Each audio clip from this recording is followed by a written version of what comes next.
Hi, it's James back again with another top 10 countdown. This time I'm doing my top 10 movies that I enjoy personally, but people I've heard don't like for one reason or another. Could be a famous movie, could be a small movie, could be a foreign movie, could be a local movie. It's just a movie that people tell me for some reason they don't like, or can't stand, or don't ever want to watch, but I seem to enjoy. So, let's just start a list and see where it goes. Number 10. I hated this movie when I first saw it. I thought the hero was too extreme. I thought he was more of a bully than he was a hero. But in a few times I've rewatched it, I've kind of appreciated him more. It's sort of true to the character. He's a wisecracker, and he's a teen who's getting through. So I'm going to go with The Amazing Spider-Man for number 10 as a movie that I seem to enjoy more as I see it than the average person does. But beggars can't be choosers, and it is what it is. I mean, it's a cash grab. I know that. The studio didn't want to give up the rights, so they thought they had a choice to make the film, and it's not bad. It could have been a lot worse. I mean, it's not the second one. But everyone is in the movie's game, and they try to make a decent Spider-Man movie, and more often than not, they succeed. Number 9. In the early 2000s, Marvel was selling their rights to various studios, trying to get a foothold into the cinema market. So 20th Century got X-Men, Sony got Spider-Man, and 20th Century Fox also got the rights to the next movie, Daredevil, with Ben Affleck in it. This is the director's cut version, where it gives you more Matt Murdock doing lawyer work, trying to actually involve a case, as opposed to just romancing Jennifer Garner and trying to smirk and all that. And I found this one to be quite enjoyable. I know people don't like it. They don't buy Ben Affleck. They don't like the plot, but the director's cut is a more fleshed out movie, and I quite enjoy it. Number 8. In the late 70s and early 80s, a hot author was Stephen King. So naturally, in that time, Hollywood, be it in the movies and the television, would try to buy up all the rights to stories and novels and whatnot, and have them write screenplays. But Dino De Laurentiis gave an offer he couldn't refuse that said, I want to do the ultimate Stephen King adaptation. What would you do? I want to direct a movie. Okay, what are you going to direct? I want to direct a movie based on my short story Trucks. I'm going to call it Maximum Overdrive. It's a movie where, well, I'm not sure if it's not so much he gives a poop, but it's just all over the place, which isn't a bad thing. His intention, what he said was he wanted to make it a moron movie. So, it's an acquired taste. I enjoy it. I mean, it's a very harmless time waster. And you got a soundtrack by AC/DC where they do a somewhat laughable AC/DC version of the Psycho theme, but that's okay because it kind of belongs in a movie, and it's a weird movie about technology and all forms of technology gaining life force and becoming homicidal. And yeah, it's an odd little science fiction horror movie, and not too many people like it. They say it is one of the worst movies of the 80s, but I like it. Number 7. You take a movie that was more like a moron movie. It got big on cable, so big in fact that a studio decided to make a sequel, and you literally go to hell in a handbasket. That's basically the plot in Bill and Ted's Bogus Journey.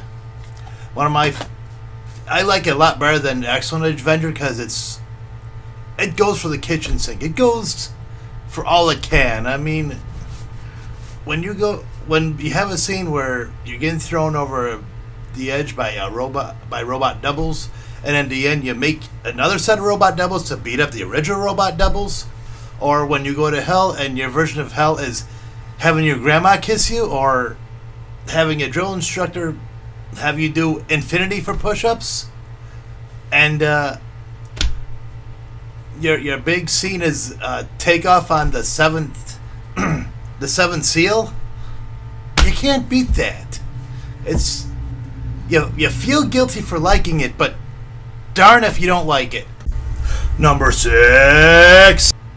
I'm a big fan of the old kung fu movies, the chopsakis. I used to watch the USA Kung Fu Theater every Sunday at 1 p.m. So yes, I'm a fan of the bad editing, the bad dubbing. So what if somebody decided they're going to change the dubbing altogether and put in a new soundtrack? So I got Steve Odekirk's Kung Pao Under the Fist. It's a silly movie. It's hilarious. I mean, yes, it takes it. The guy loves kung fu movies, obviously, but there's something about just putting a different spin on it, and not necessarily making fun, but it's a spoof, yes, but adding your own spin on it, changing the story a little bit, making the characters a little more zany and whatnot, and adding your own dialogue just makes for a silly comedy. And yet, I've quoted this movie ever since I've seen it. It's just a lot funnier than it's supposed to be. And yes, it is stupid, but it is another funny movie nonetheless. Number 5. You gotta figure sooner or later Michael Bay will rear his ugly head into any worst movie list that people like. It depends on the movie, though. Most people be like Bad Boys or a Transformers movie, but for me, my Michael Bay movie is Armageddon. It's a movie, you know the plot. An asteroid is coming to Earth, and the only people who can do it are oil drilling sons of guns, led by Bruce Willis and Ben Affleck. And all they do is just get thrown obstacles in their way. Ridiculous obstacles, insane obstacles, and just you're almost tired at the end of the movie. It's like, what more can they go through? What's trying to stop them this time? I know it's an every 5-minute thing, and it follows the old.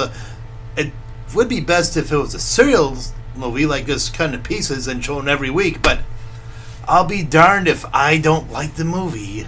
And the cast is so game, and I'm going to say this: I love Ben Affleck in this movie. I believe him. I believe AJ. It's the first movie that I didn't see Good Will Hunting before this, but this is a movie that brought Ben Affleck into my viewing life, and I love this movie, and I shouldn't. Number 4.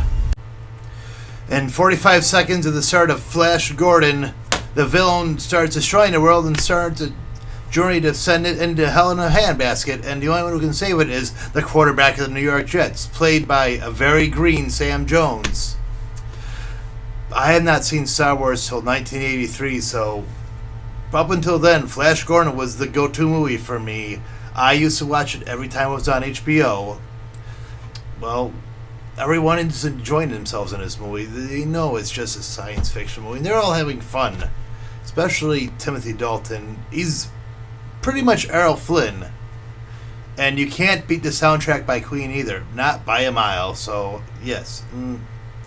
There's a reason why, even Seth MacFarlane will say Flash Gordon is one of his favorite movies. Obviously, if he's references that in Ted. So, why not do yourself a favor and,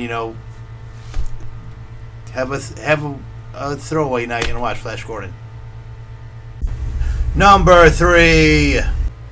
Jason Statham has a knack for turning cinematic poo, just throwaway movies, and making them into something special. So, what's the one movie that I thought, was a terrible concept, but he turned into gold? I'm going to go with Crank. He's basically a guy who's literally running out of time every 5 minutes because he's been given a drug that, unless he spikes his adrenaline, he's going to die. His heart's going to explode. So he just does anything and everything around the city of Los Angeles, like steal cars, punch old ladies, drive through a mall, have sex on a racetrack, just so he can stay alive. Well, and whatever he didn't have it on a racetrack. That was a number 2. But anyways, I bought into this movie. I shouldn't have, But that's what this list is about. Terrible movies that I buy into, that I enjoy, and yes, I like the Crank movies. I just picked this one more than the other one. But it is what it is. Number 2. It's been said that Zack Snyder is more the new Michael Bay, but I'll be darned if he didn't, do his best to make Watchmen, the film that they said was unfilmable, that's too complex, that people wouldn't get it. People don't get it, but I get it. I find it to be very thoughtful. I thought it would be a faithful adaptation. I enjoyed it immensely. It was in one of my top 10 lists in 2009. It's visually amazing. Yes, they changed the story, but the basic story remains. I mean, I didn't like a couple things, but it is what it is. Basically, the plot involves death of a superhero, and other heroes are trying to figure out what happened, why he got killed, and what it might pertain to the oncoming effects of a would-be World War III. So, yes, I enjoy Watchmen, and I thought it was brilliant. And now the number 1 movie I enjoy that most people don't. You may or may not see this coming, but I'm going to go with one of the most divisive movies in the past few years. I'm going to go with Man of Steel for my number 1 favorite movie that people can't stand that I enjoy. It was my pick for the top film in 2013. Why? Because, yes, it's different from the Christopher Reeve Superman movies and maybe in the Superman from her childhood, but since the death of Superman is more attuned to the comic book, more into the giant clash with world-shaking events, and yes, there's a lot of destruction in the movie, but he doesn't cause it.